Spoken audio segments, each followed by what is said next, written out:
प्रियालाल की। आइए, बड़ी सुंदर कथा अभी श्रवण की है मामा के मुखारविंद से। और ध्यान रखिए दादा, सती चरित्र तो महाराज आगे की बड़ी दादा पावन कथा लेकर के चलते हैं धौरव चरित्र की। तो महाराज ध्यान रखे दादा, ये वंशावली कहां से चली है? इंसान को मानव बोलते हैं दादा, मनुष्य कहते हैं इंसान को मानव क्यों बोलते हैं बताइए?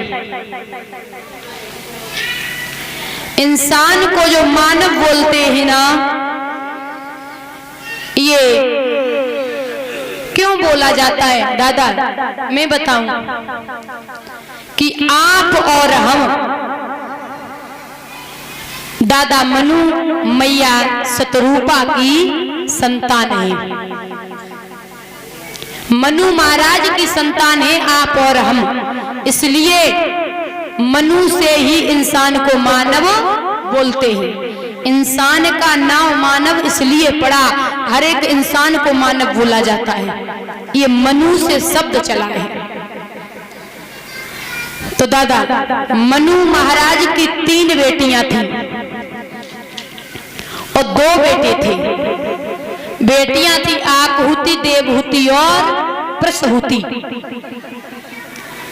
दादा बेटे थे प्रियव्रत और राजा उत्तानपाद। तो मैं बता दूं दादा कि मनु महाराज की सबसे बड़ी बेटी आकहुति है ना, उसका विवाह वो रुचि प्रजापति के साथ में हुआ। इनके यहाँ साक्षात यज्ञ नारायण भगवान प्रकट हुए।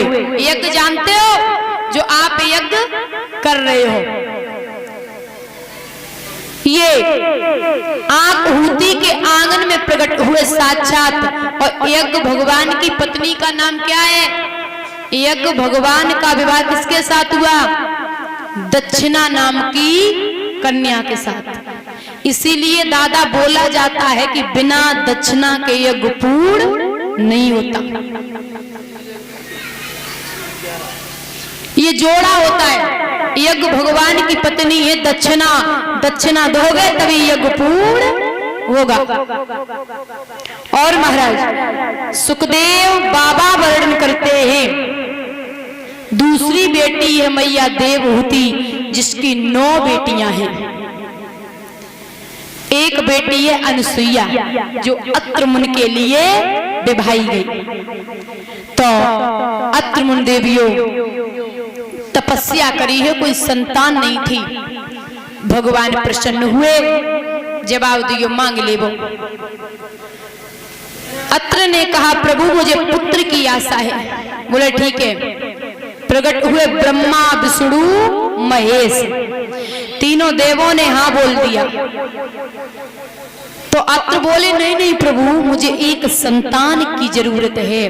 तो भगवान बोले देखो, तीनों देवा और एक ही सेवा, मुझमें कोई फर्क नहीं है, हम 3 देव है ना, बात एक ही है। तो दादा ध्यान रखें, ब्रह्मा के अंश से हुए चंद्रमा और शिव के अंश से हुए दुर्वासा मुनि, और दादा नारायण के अंश से अनुसुईया माँ की साक्षात दत्तात्रेय मुनि ने जन्म लिया।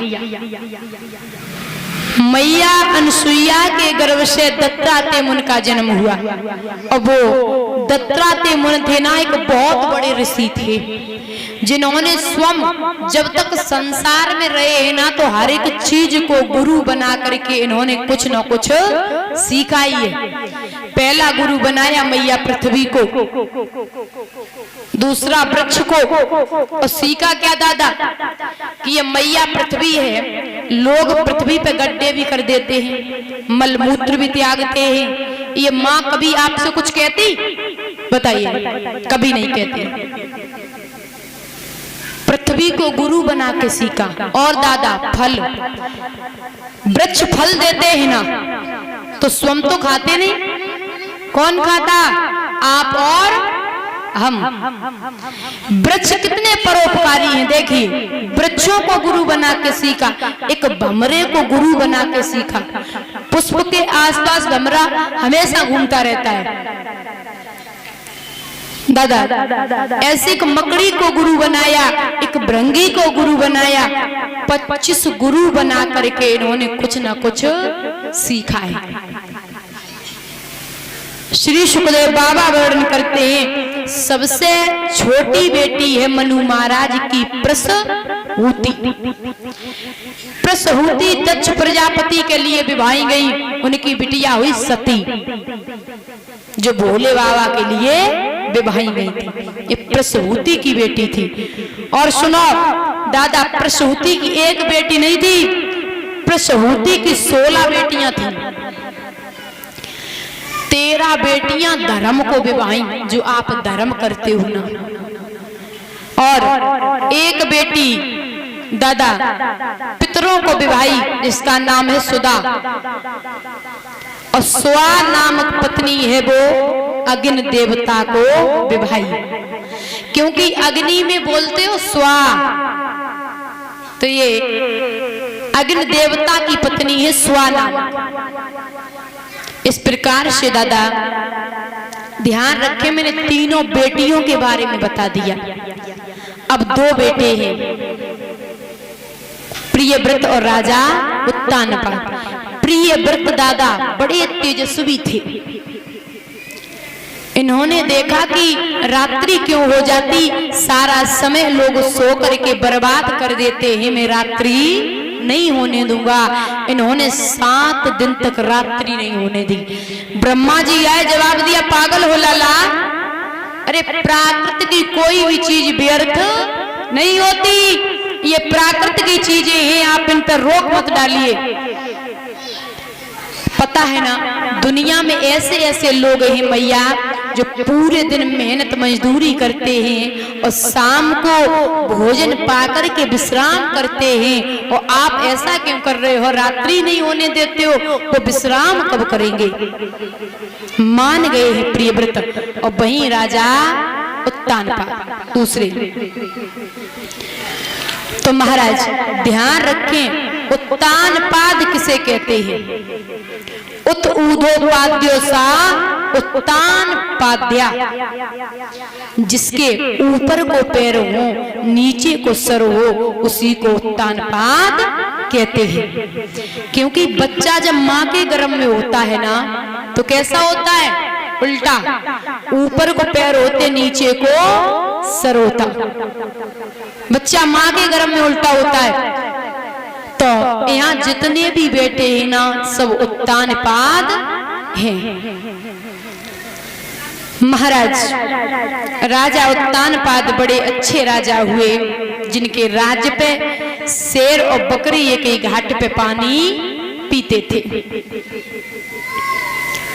दादा समस्या ये है कि राजा के कोई संतान नहीं थी। लोग निर्वंशी के नाम से बुलाते थे, अरे कैसा राजा है जिसके संतान नहीं है। राजा बड़ा दुखी था। एक दिन राजा उत्तानपाद ने मैया सुनीति की महलों की सीध लगाई है ना, सुनीति ने प्रीतम को आते हुए देखा, बैया पकड़ के बिठाई लियो। जवाब दियो, महाराज बड़े उदास हो? बोले हाँ। बोले बात क्या है, बात बताओ ना। आज वो मैया पूछने लगी है दादा,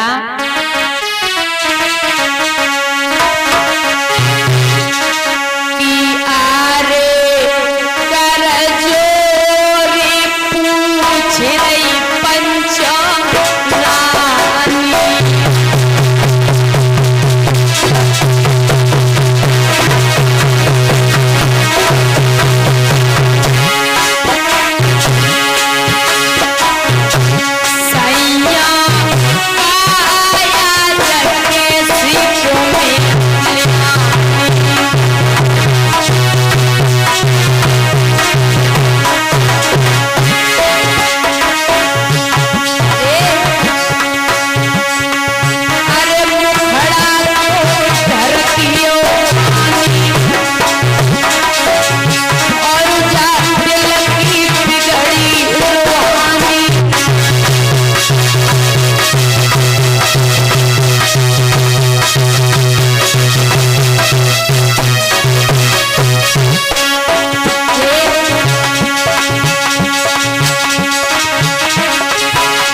महाराज जवाब दियो है नाथ, का बात है बताओ ना, चेहरा पे बड़ी उदासी छाई है। राजा उत्थान पात बोलो देवी, का बताऊं, इतने दिन है गए ना, घर में कोई संतान नहीं है, लोग निर्वंशी के नाम से बुलाते हैं।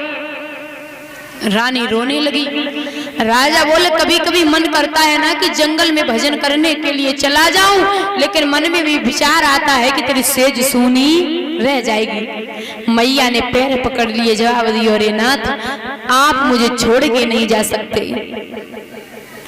आपको पता है ना आपके बिना मैं कैसे रह सकती। महाराज और मैया बोली, अरे नाथ कैसी बातें कर रहे हो। राजा बोलो मेरी बात सुन ले।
दादा आज राजा रोने लगा है।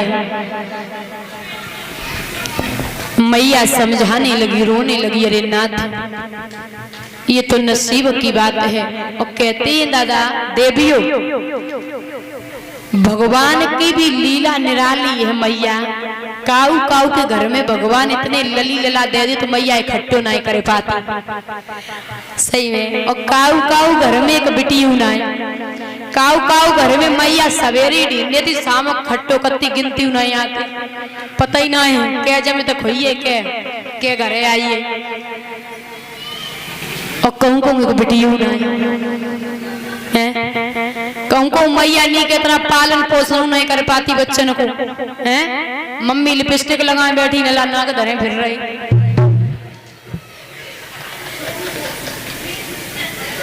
और भगवान देखो ना, लीला देखो प्रभु की कितनी निराली है। और काऊ घर में एक बिटियू नहीं।